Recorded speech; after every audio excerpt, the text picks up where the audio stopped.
Ellen on politics. Together we'll stand, divided we'll fall. Come on now, people, let's get on the ball and work together. Come on, let's work together. Hello, welcome again to Alan on Politics. And of course, that theme song was a little bit of Let's Work Together from Canned Heat. And today we have a guest from all the way in Geneva, Switzerland, Marco Dondi, who recently published a book, which I have here, and I'll put a bigger version of this up on the screen. It's called Outgrowing Capitalism. Marco is a strategic consultant in banking, economics, development, adult education, a variety of fields, according to the dust cover of your book. Anything else you want to say about your background, which might be pertinent to making people give you some credibility? Thanks, Alan. No, I think that's enough. I guess it's I've spent indeed most of my adult career working on a mix of economics and labor topics in particular. And now, yes, I'm focusing a bit also on adult education. But I think the training I got and the passion is really on how to make a society a better place for everyone. I finished the book 2 days ago. It was just published, about a few weeks ago, a couple of weeks ago? 2 weeks, I think now. Yeah. And I have read it all and found there was a lot more in there than I expected. Because when I originally heard you speak back in June at the North American Basic Income Guarantee Conference, you were talking mainly about, of course, the basic income, which is a central proposal in the book, and how to fund it, which really caught my attention. But the book covers a lot more ground than that. And so it was only when I finished it that I realized that the title has a double meaning. So it's outgrowing capitalism, but it has two senses, as I take it. The first sense would be that our society has come to a point where it really needs to outgrow some of the basic mechanisms, institutional mechanisms of capitalism, of which banking and money creation is a big one. And the second meaning of it is that by doing the things you propose, capitalism could actually, or not capitalism, but whatever it is, you're proposing to call this monetism, but the society could outgrow the pace at which it's growing now. We're not fully utilizing our resources in order to create a better state of well-being for the citizens in general. Did I capture that successfully? I would say better than I would have captured it myself, in the sense that definitely the first meaning was the one that I gave it. But to some extent, I did have in mind that the second was there as well, right? Like, I think I do have a chapter to say, conceptually, we should be in a situation where we are agnostic about growth. But the model I do propose have the potential to grow faster should we decide to do so. And I guess that with the challenges that we have now, also with the fighting climate change, there's a lot to do, which means also a lot of value to create, which is what's ultimately behind the idea of growth. Yeah, and I think it's important to emphasize that growth doesn't necessarily mean just more of the same, just more consumer products necessarily. It means distributing them in a more equitable way and also addressing challenges that the private market is not necessarily going to challenge, not necessarily going to meet these challenges, like climate change principally, but also extreme economic inequality, growing economic inequality, and the way that affects our politics and many other problems that we're facing today. So to get into this, well, let's start with the basic income thing, because that's what grabbed my attention. And I know you started this book some 7 years ago. Yeah. But it's coming at a real timely moment, because with Andrew Yang's presidential campaign here in the United States, basic income has become a much more familiar concept. And also the idea of using new money. People have seen, not only in 2008, but even more so now during this pandemic, that somehow the government seems to be able to shovel money out the door like Halloween candy. Doesn't seem to have too much trouble creating new money when there's a crisis. But you're saying this could be a regular feature of funding important programs like the basic income. Yes, and this is exactly the way of seeing this, in the sense that And by the way, I was concerned that I was late actually in publishing this book, because I was really hoping to get it out, when Trump was still president. Everyone was unhappy, but then once the COVID crisis hit, it was almost like I had to reframe a lot of the narratives around this is, I'm not talking about something hypothetical, right? We are doing it, like we are in the middle of the biggest money creation scheme that is not left to the market.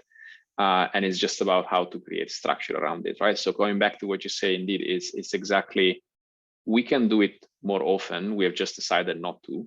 We have decided to use a more directive way of creating money only in exceptional situations, be that a war, be that a crisis like it has happened, within certain mechanism that still makes the process very cumbersome, right? This was, in the US, you had to get lots of approvals and then figure out the scheme to give this money, to get this money into people's pocket, and who is eligible, who's not eligible, like, do we have their bank accounts, do we do it through the tax system? So there's still a lot of things that you need to kind of conjure up at the last minute if you don't have an infrastructure to do so, right? So I think one of the proposals, which if you want is probably the simplest one to explain, is money creation actually happens every year.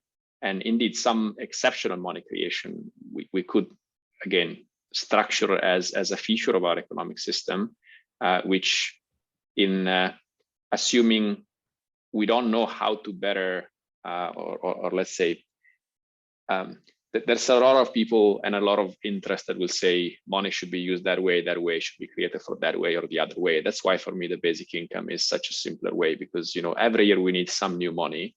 What most egalitarian situation and most efficient situation, which requires literally zero decision making, zero discretionary discussion, basically on like, you just need to decide the amount, and you set up the accounts for each individual in the central bank, and it's done, right? So of all the ways we have created to or designed to create money and distribute it with all the rules, and then the use only in crisis, well, there are a variety of other ways that we can think of. We decided, or mostly the economists decided, that this is not something that we should think about. It's something really to use only in exceptional situation. And I guess I challenge this assumption, right? Why does it have to be that only when a crisis has happened do we do this? We allocate money to redirect resources to fix the crisis, as opposed to do it preventively. And in the case of UBI, you could.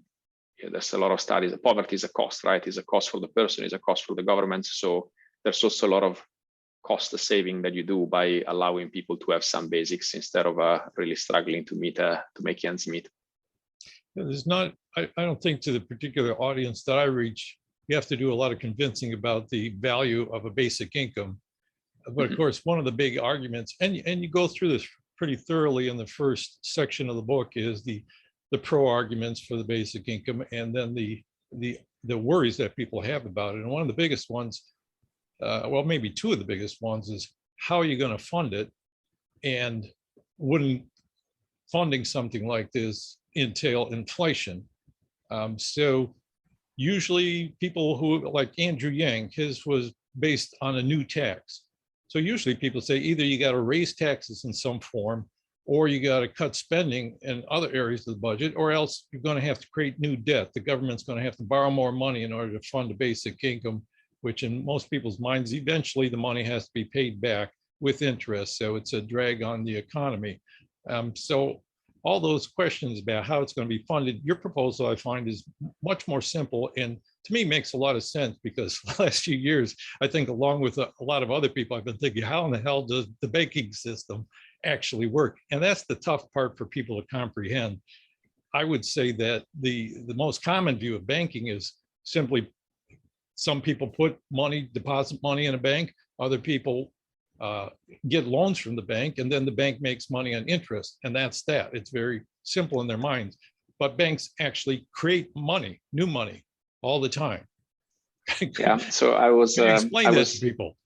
Yes. So I was actually talking to Steve Keen, which I don't know if you heard, but he's a big non-mainstream economist that has written Debunking Economics and a bunch of other books. And he has also developed some economic models which are much more sophisticated at the models that economists use, and they can simulate a lot on what happens in society. And he was showing me a model of, if you believe that banks actually only lend existing money, to someone else, if you created that constriction, or if you model that feature, you see that the economic growth basically starts going down all the way to zero. There's just not enough money in the system. They keep getting accumulated somewhere. And so it's just like the economy would crash if banking worked that way. So that was a way to show, no, actually banks, whenever they give a new loan, they expand the money supply, they create new money. And so here, there's not really a theory, right? This is just, if you go in a bank, like the accounting, the way accounting and, I guess money creation and the deposit happen is like, when a bank gives you a loan, like what happens to you as an individual, you see an account and there's some digits which say, now you have this money available for you to spend it. But there's no other account from which they took the money, right? Like they just created a new deposit, which is the main form in which most of payments are made today, right? So a deposit that didn't exist before, now it exists. And of course, in their accounting, there's a new deposit, which means that if I ask that money, because now I have that, I can spend them, they need to make them available, right? So they do have it's on one side of their balance sheet is, well, I have a loan to this individual, at some point I can get this money back, but then they have also had a deposit, which is a liability. So both of these are created once a loan is given. But at that moment, when you have an expansion of both sides of the balance sheet of a bank, you also have an expansion of the money supply. That deposit that I now have, I can spend. I can pay you, Alan, for like if I want to buy your house, like I'm gonna pay you with that money that I got from the bank. And now that money shifts from me to you. You have the money, and but that money didn't exist before, right? I still owe the bank, so at some point I need to figure out how to repay it. But that has expanded the money supply. And this works continuously, right? Like if you only look at, well, but Marco will have to repay that money, so it's not really money creation. That's fine, but I need to repay them. If it's a mortgage in 30 years, right? In the meantime, that money circulates and it's around the system, and so every year after year, there's more Marco asking for mortgages. There's more people asking for loans, and that is the main mechanism in which our money supply expands. And there's good theories on why it should be that way. But as I write in the book, the theory, and I guess for the audience, the theory is that if I agree to take a loan and pay interest, and a bank trusts me enough to give me that loan in order to get the interest repayment, which is how they make money, it means I have some confidence that I'll be able to repay. The bank believes that I'll be able to repay. So that mechanism of creating money forces someone to create value with it, right? So the theory is why, this is free market. This is how things work. Unfortunately, if you look in practice, oftentimes markets don't behave as a theory. And in the case of money creation and banking, this is one of the markets that works the worst, because you set up this system to hope that these investments create value, but instead of most of these money going into value creating investment, they go into mortgages. So you actually end up inflating the prices of existing assets, houses in this case, which people have to buy and get even more mortgages. But ultimately, you have those that pay rent or mortgages that increasingly pay more and more of their salaries into this. There's no value creation because, yes, the person that owns the house, ultimately has a value if they, buy and sell. But for the normal people that, I have a house I need to buy to live in, this is just inflating and diminishing the value of my money, because all the money now I need to put into rent, right? So it's one of those situations where the theory of value creation and the market mechanism works the least. And so I guess going back to your initial question, if this is the way we create money and it doesn't work, why not creating money in a much more egalitarian way, like have that money creation go into every individual, not as a loan, but like as a UBI. And then, yes, each of us will spend and the market will reorganize around our spending in a relatively more equal way, because now we have each of us has some purchasing power, which is year after year given as a right to be alive and living in society, which over the centuries has evolved to allow this to actually be value creating instead of inflationary. So let me reiterate some of that, because that's a lot for most people to comprehend. So we need money to facilitate economic transactions. And the more developed the society becomes, the more economic transactions there are going to be. So we need a continual supply of new money. The way money is created now is primarily banking simply creates new money, but it's created in the form of debt. They Correct. loan it out rather than giving it out, and they could give it out, which is what you're proposing. So commercial bank wouldn't be able to give it out, right? Because not because the commercial banking system, but money could be created and given away rather than loaned out. Right now, it's loaned out on the theory that if somebody has the ability to pay back with interest, they're creating value. They're enhancing the initial loan that they got in some way that's valuable to society, so that they have more than to pay back. But the problem is that that money doesn't always go to value creation. It inflates assets like real estate, and it goes towards the one that really caught my attention is how you explain this about oil companies, because they have an established business model, fossil fuel companies. It's easy for them to get loans because you're pretty sure as a banker that they're going to be able to pay back with interest. They make money and they've been doing it for, I don't know, 50 years or more with their business model. But clean energy technology is not going to be able to get loans as easily because it's not as well established. So that money doesn't go to socially valuable directions necessarily. Not the money creation, right, from banks. Yeah. Like there are mechanisms for which if entrepreneurs or if like others that have funds available, they can then redirect those funds to also renewables, and so it is possible to fund those. But the money creation mechanism, which is mostly in the hands of bank, doesn't go that direction, right? And I think one clear example was I think some years ago when the ECB was, and I'm sure the Fed was doing something similar, but the ECB was really pushing to ECB. You got to explain that. the European Central Bank. Yes. All right. Yeah, so the Central Bank of Europe were really trying to revive the economy, which we had a much longer recession than 2009. It went all the way to 2015 in many countries, and they were basically. But the only way in which they could push money in the system, because that's the other thing, right? Either commercial banks create loans, or the central bank can push money and create money directly and give them in the system. But the Central Bank of Europe or the US, they can't give money to people, right? That's not a mechanism. We haven't given them that tool. So the only way in which they could do it, they could either buy corporate bonds. But again, the funny thing is corporate bonds, only the large companies can issue bonds, right? And so again, they ended up financing oil companies or automotive companies, which were polluting. And so there was a lot of discussion around, why is the central bank, which is supposed to be a regulator, and fine, they're doing their role of reigniting the economy, but why would they prefer companies that are polluting as opposed to other companies? Of course, the smaller companies, renewable energy companies, many of them they don't have the maturity or the size to issue bonds, right? So they're naturally penalized, and so that's the case for the central bank. But again, banks is the same, right? Like they'll work much more likely with established businesses which have very little risks of non-repayment than any emerging technology. And so it's true in climate change and in the renewables, but it's true pretty much in any new products, right? Banks don't invest in startups like you have others that do, but our main money creation mechanism doesn't really create all this value, whether it's innovation or inclusion or reigniting the economy. All of that doesn't really happen.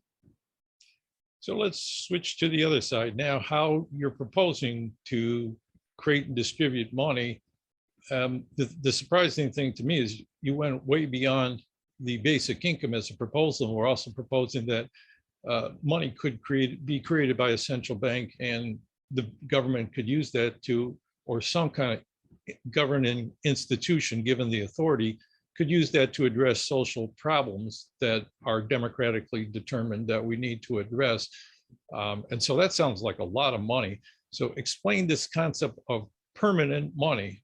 This is money that the central bank creates that is not debt-based, that it doesn't have to be repaid. Yeah, so there's, you mentioned a few things there. So I'll start with this permanent money versus debt money, right? So any money that banks create has a due date, right? Like it's a loan, so there's a date in which the loan is repaid. So in that sense, it's not permanent. It's a deposit, but linked to a loan. Whenever the loan is repaid, that money disappears, right? And so in that sense, you can see how that situation can become very unstable, right? Because if you remember the financial crisis, a lot of it was just banks not renewing new loans, right? When you have a panic, you start saying, well, I don't want to expose myself to this risk. And so all this temporary money, out of the fear of the banking system of saying, I think a lot of people won't repay, I think a lot of banks are actually not repaying, I start not renewing these loans. And so that's where but at the same time, the economy needs it, right? It's not that like, maybe it doesn't need it as much because indeed too much went to mortgage. Going back to the issue we had before, too much money was going to buying houses. But the economy still needed money to, on a lot of other activities, right? And so banks just shrank the amount of loans they were giving, and it showed that I repay them and they don't extend me the line. That's all money that was not permanent, and it disappeared out of the changing policies of commercial banks, right? And so my argument is, in general, that is not the most stable way to organize an economy, which continuously grows, arguably needs to grow for some time. And also that there's existing assets, the houses and everything else that has value, right? So of course the housing market also took a big hit when suddenly no one had as much, not no one, but there was much less money available to sustain the value of those houses, right? So this this 80 to 90% always being not permanent money, but based on loans, it's very unstable. And it also gives you the challenge that when you also want to restart the economy, you still need to, the only way you can do it is you create more of this temporary money, right? Like you just give more credit, more debt. And so you have this link with, we can't seem to escape that. Every time, it's just create more debt, more credit, and push the ball down for another 10 years, right?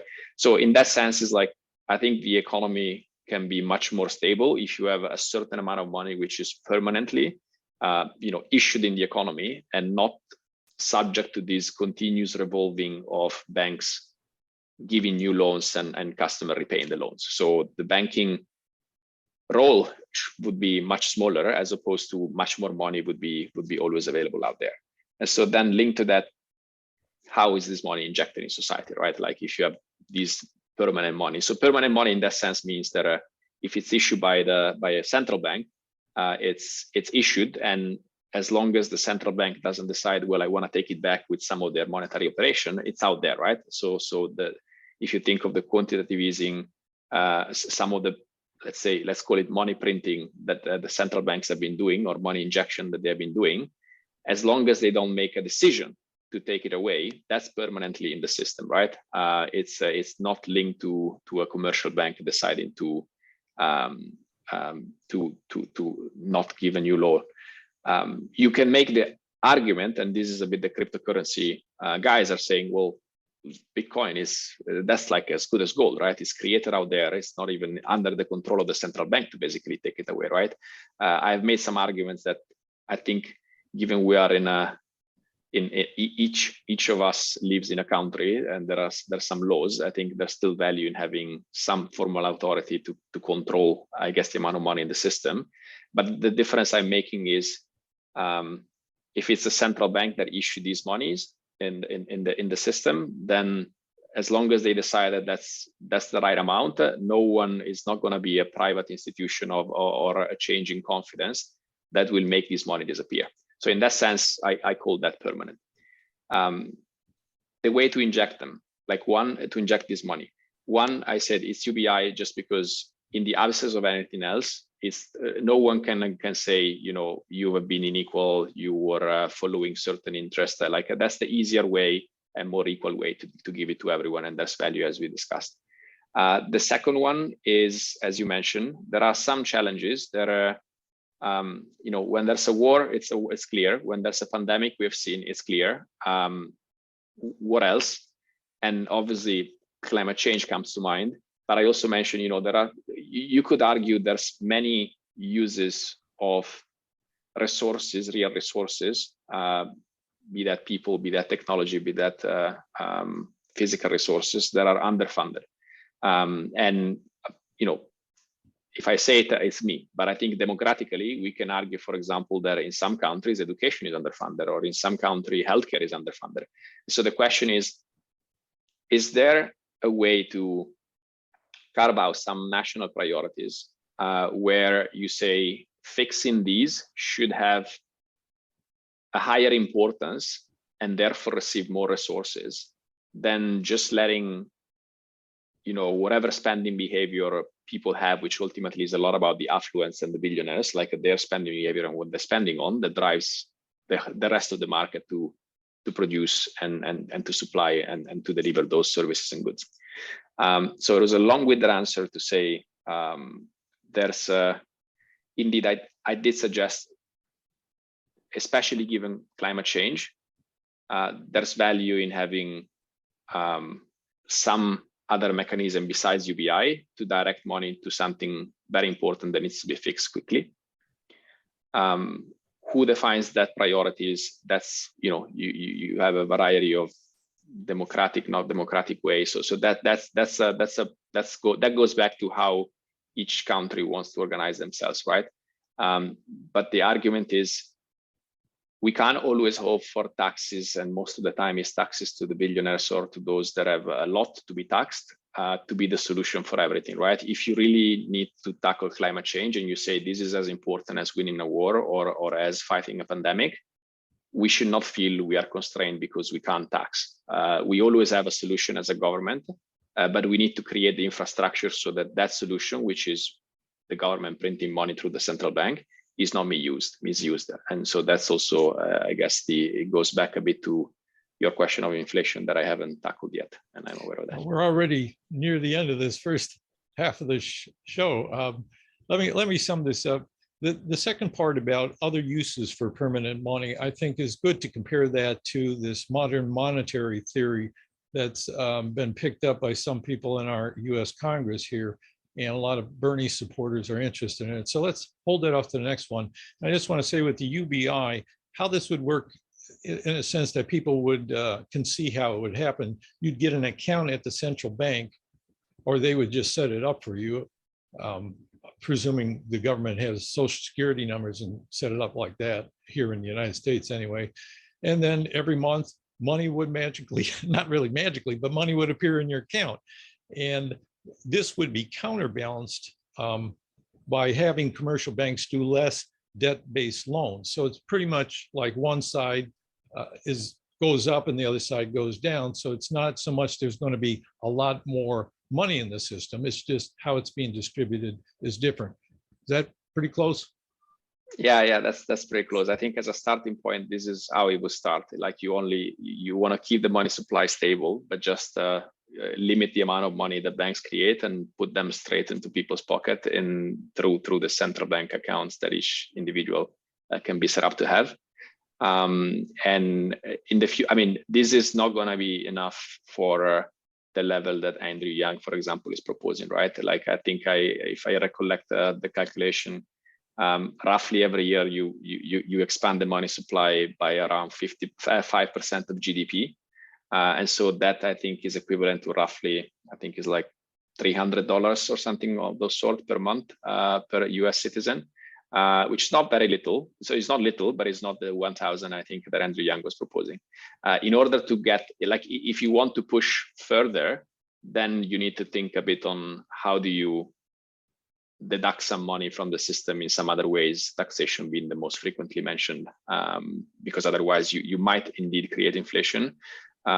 Especially in the years where it's not like these years where you need so much stimulus in the economy to support growth that it just happens that even if you print much more than 5% of GDP as many central banks have done last year, now inflation is budging, but it's a bigger discussion on why inflation is increasing. So you're cautioning that there do have to be mechanisms in place to guard against inflation.